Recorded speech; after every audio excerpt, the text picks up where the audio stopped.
1, 2, 1, 2. Ça marche. C'est hyper compliqué.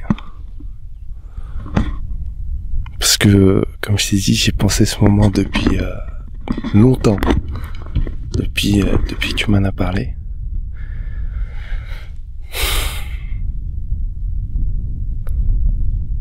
Et je me demandais justement la question que j'allais te poser. Ou ce dont on allait parler. Et c'est quelque chose que je fais jamais normalement. J'anticipe jamais, je me pose pas de questions sur les questions que je vais poser. Avant de partir, je pense que j'étais pas forcément bien. Comme plein de gens, entre le travail, la famille, le futur, d'une manière générale. Et je me suis dit que j'allais justement te poser la question par rapport à ça, peut-être, tu vois, comment se trouver bien. Et cette question, j'avais envie de te la poser, mais au tout début de la retraite. En fait, au fur et à mesure, je me sentais bien, et je me suis rendu compte que j'ai toujours été bien, peut-être. Donc je me suis dit, je vais passer à autre chose. Je t'ai entendu parler d'amour. Je voulais te poser la question sur l'amour. Je t'ai entendu parler de beaucoup d'histoires. Donc je pense que ce matin je me suis réveillé et je me suis dit je vais me réveiller en posant cette question à Federico, qui n'est pas forcément une question.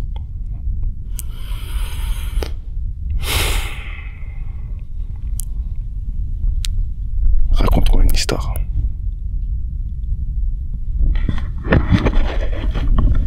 Juste que je place bien le micro. Raconte-moi une histoire. Je pense pas qu'il y a une forme d'amour que l'on puisse se définir. Moi, je vais te dire ce que c'est pour moi et ce que c'est dans la pratique du bouddhisme zen, l'amour. Nous l'appelons amour. On pourrait aussi l'appeler harmonie. Je pense que l'amour est la forme la plus élevée de l'harmonie, c'est-à-dire de cette justesse que nous pouvons déployer avec les autres et avec les situations. On parle d'amour spécialement quand on parle de relations, mais l'amour est plus vaste que ça. Dans le bouddhisme zen, l'amour commence avec la découverte de nous-mêmes. C'est pour ça qu'il est important d'être régulièrement en retraite, en méditation, ou dans des endroits où nous avons vraiment, comme ici, le temps de nous rencontrer nous-mêmes. L'amour, dans le bouddhisme zen, et puis même si je n'étais pas bouddhiste zen, je pense que je le vivrais comme ça.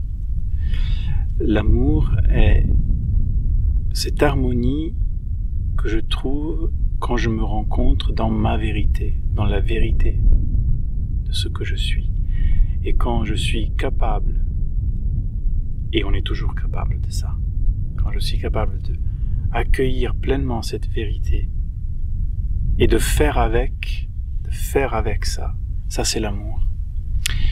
Nous vivons dans une société où l'amour est aussi devenu une sorte de commerce, c'est-à-dire on aime ceux qu'on aime et puis les autres on les aime pas, donc l'amour est devenu une discrimination aussi dans notre société. Et dans le bouddhisme zen, on apprend à aimer même le fait qu'il est possible que nous n'aimions pas. Ce n'est pas une pratique de l'amour de bisounours où on va se convaincre qu'il faut aimer tout le monde, toutes les situations, toutes les choses, toutes les expériences. Non, ce n'est pas ça. On ne peut pas aimer tout le monde. Il est difficile d'aimer tout le monde. On ne peut pas aimer toutes les situations. Il y a des situations qui ne sont pas confortables, ne sont pas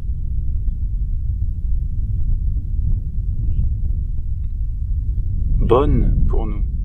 On ne peut pas aimer non plus tous les phénomènes. Mais par contre, ce que l'on peut profondément aimer, et là pour le coup sans condition et sans discrimination, sans dualité, c'est ce que nous sommes. C'est la porte d'entrée du bonheur. C'est ce qu'on appelle dans le bouddhisme le nirvana. Le nirvana, c'est pas un paradis. Le nirvana, c'est plutôt l'éveil, l'illumination. C'est cette capacité que nous avons d'accueillir tout ce que nous sommes et tout ce que nous sommes capables d'être et de faire, y compris nos erreurs, y compris le fait de ne pas savoir aimer tout le monde, y compris le fait de ne pas savoir aimer en retour quelqu'un qui nous aime. Le fait d'aimer à la fois nos fragilités et nos forces, ça, c'est le début de la véritable histoire d'amour que le Zen nous invite à vivre. Cette histoire d'amour avec nous-mêmes. Pourquoi nous passons toutes ces heures assis en silence? Pour beaucoup de gens, c'est inutile ce que nous faisons. Ça n'a aucun sens. Et moi, je pense que c'est bien que ce soit inutile. Que c'est bien que ce soit une pratique qui est faite sans rien attendre en retour. Sans rien attendre en retour d'autre que d'être bien ici avec soi. Avec l'histoire qu'est la mienne. Qu'elle a été chaotique ou sereine, douloureuse ou chanceuse, joyeuse. Avec cette histoire-là, je peux être heureux. Et d'ailleurs, il n'y a que cette histoire-là que je peux aimer. Parfois, nous nous illusionnons de pouvoir aimer, de pouvoir être plus heureux demain, d'avoir une vie meilleure, de rencontrer des gens meilleurs, de rencontrer le grand amour meilleur que d'autres amours. Ou alors nous nous illusionnons du fait que si nous ne sommes pas heureux aujourd'hui, c'est parce que notre passé n'était pas assez comme ceci ou assez comme cela. Mais tout ça, ce sont des illusions, tout ça n'existe pas. La seule chose qui existe vraiment, et la seule réalité que je peux vraiment aimer ici, c'est ce que je suis là. Et ce que je suis là est à la fois tout ce que j'ai vécu jusque-là, jusqu'à maintenant, et de la manière dont je vais l'accepter, l'aimer, l'accueillir, porte déjà en soi tout ce que je serai demain. Donc tout est dans l'instant présent. Cette pratique du zen qui nous ramène tout le temps à cette concentration dans la présence du présent, c'est pour nous offrir le vrai présent, du coup, qui est ce que nous sommes. Si je devais te dire qu'est-ce que c'est l'amour, je te répondrais comme ça. L'amour, pour moi, est d'abord la rencontre de soi-même. Et la rencontre de soi-même au point, ça gêne un peu quand on le dit, au point de ne plus avoir besoin de personne et de rien. Être bien avec soi-même, comme si vraiment nous ne dépendions plus ni de la présence des autres, ni de la présence des phénomènes. C'est pas un rejet. C'est juste être vraiment complet, aller bien. C'est-à-dire que qu'on m'aime ou qu'on m'aime pas, qu'il fasse beau ou qu'il ne fasse pas beau, que je sois riche ou pauvre, que je sois dans la souffrance ou dans la joie, tout va bien. Parce que la seule réalité, c'est celle-là. Il n'y en a pas d'autre. Il y a des rêves, il y a des regrets, il y a des espérances, il y a des remords, mais la seule réalité est ce que je suis ici. L'amour ne peut commencer que par ça, quand ma vie ne dépend d'aucune condition extérieure à moi-même. Pourquoi c'est très important? Parce que du coup, quand je vais, à partir de cette plénitude, de cette sérénité immense, de ce grand « ok », tout va bien. À partir de là, quand je vais aller vers le monde et vers les autres, j'y vais sans rien attendre. Et quand on n'attend rien, souvent on reçoit tout. Quand on n'attend rien, tout ce qu'on reçoit est un cadeau. Et quand on n'attend rien, même si on ne reçoit pas ce qu'on voudrait recevoir, tout va bien. Ça, c'est l'état de l'éveillé. L'éveil spirituel, c'est d'être capable de bâtir et de cultiver ce bien-aller en soi sans dépendre de rien et de personne. Quand on l'entend comme ça, parfois ça fait croire que c'est un peu une attitude égoïste. Les mots ne plus avoir besoin de rien en personne peuvent résonner comme égoïstes, mais en fait ils sont profondément altruistes. Parce que ce bien-aller en soi est une grande délicatesse vis-à-vis des autres. C'est-à-dire que ma vie ne met plus la pression aux autres pour que je sois aimé, pour qu'ils m'aiment autant que je les aime, pour que... Voilà. Non, ma vie est juste bien, apaisée, sereine, ok, telle qu'elle est, avec ce que je suis. Et puis tout le reste est un don, tout le reste est un cadeau. Et même si j'ai pas, ce n'est pas grave, ma vie ne dépend pas de ça.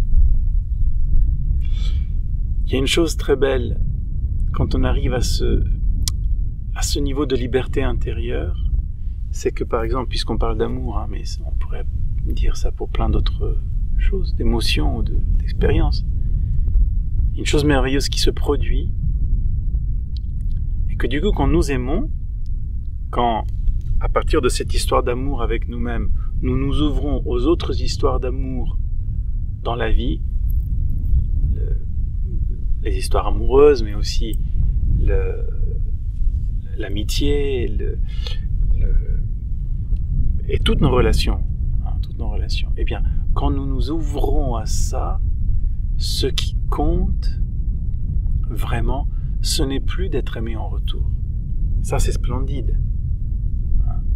Ce qui compte, c'est d'avoir vraiment aimé. Vraiment aimé. Évidemment, si on est aimé en retour, c'est, comment dire, le jackpot.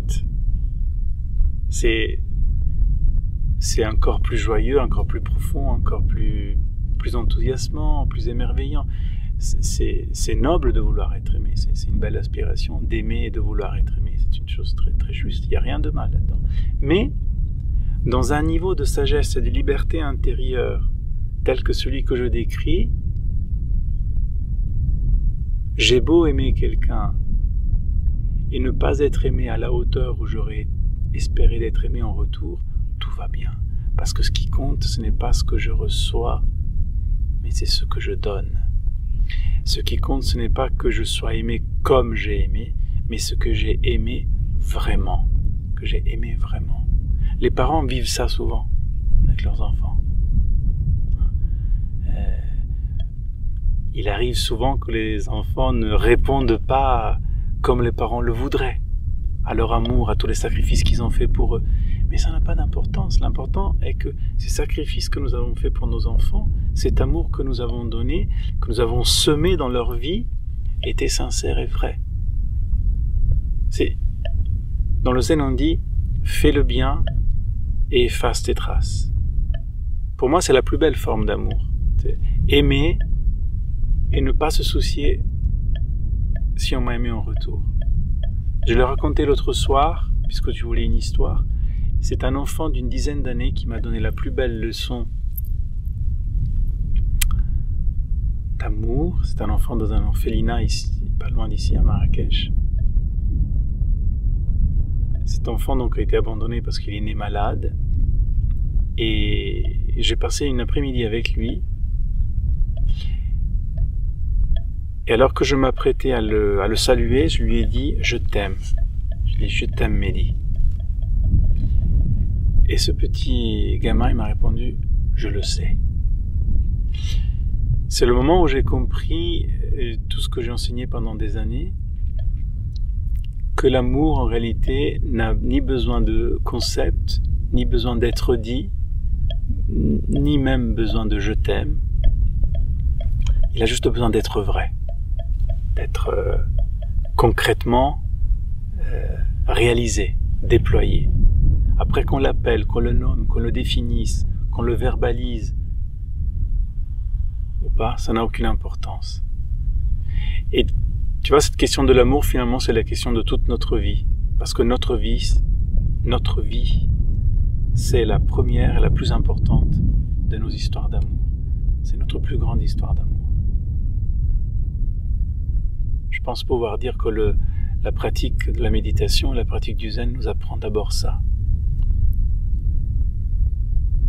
C'est notre plus belle histoire d'amour, notre vie, d'abord parce que nous sommes la personne avec laquelle nous sommes obligés de vivre toute notre vie? Pas le choix. Pour que ça marche, il faut d'abord la connaître, cette personne, l'accueillir telle qu'elle est, avec ce corps, avec cette histoire, avec ses fragilités, avec ses forces. Donc, d'abord. Et puis, deuxièmement, c'est la plus belle histoire d'amour de notre vie, l'histoire avec nous-mêmes, parce que c'est la seule histoire qui vraiment nous ouvre aux autres histoires d'amour. Il n'y en a pas d'autres. Personne ne peut nous enseigner l'amour. Personne ne peut nous enseigner à aimer. Il n'y a que nous qui pouvons cultiver en nous l'amour. Et si nous cultivons en nous l'amour et l'accueil, la liberté, la disponibilité, la paix du cœur, la paix de l'esprit, toutes celles et tous ceux vers qui nous allons envers eux avec ça. Juste avec ça. Si nous continuons à vivre des vies distraites, superficielles, égoïstes, un peu volages, eh bien nous allons vers les autres avec distraction, avec égoïsme, avec cette volatilité, cet esprit un peu volage, et nous les touchons donc avec ça. C'est pour ça que souvent nos histoires ne durent pas longtemps, ou alors elles sont douloureuses parce qu'il y a toujours une sorte de commerce entre les gens. On va chercher chez les autres ce qu'on n'a pas en nous. Tant qu'on ne fait pas ça, tant qu'on ne réalise pas cette histoire d'amour avec nous-mêmes, toutes les histoires tous les liens que nous établissons avec les autres et avec le monde ne servent qu'à une chose, à combler ce qui nous manque. Ça veut dire ça, ne plus avoir besoin de personne. Parce que le jour où tout ce qui nous manque est comblé par nous-mêmes, par notre présence, par l'accueil de nous-mêmes avec nous-mêmes, alors il n'y a plus besoin de rien à l'extérieur. Et il n'y a plus besoin de rien, ça veut dire tout simplement que tout ce qui vient est un don, ça ne m'est pas dû. J'ai beau aimer quelqu'un immensément, j'ai beau être amoureux immensément, l'amour que cette personne a en retour vis-à-vis de moi, ça ne m'est pas dû. C'est un don. C'est un don. Ce qui compte est que moi j'ai vraiment aimé. Moi je peux te dire ça sur l'amour. Et ça n'engage que moi. Et un petit peu la pratique du zen quand même. J'aimerais que tous les êtres vivants puissent profondément s'aimer. Profondément s'aimer. Est-ce que je t'ai répondu? Un petit peu?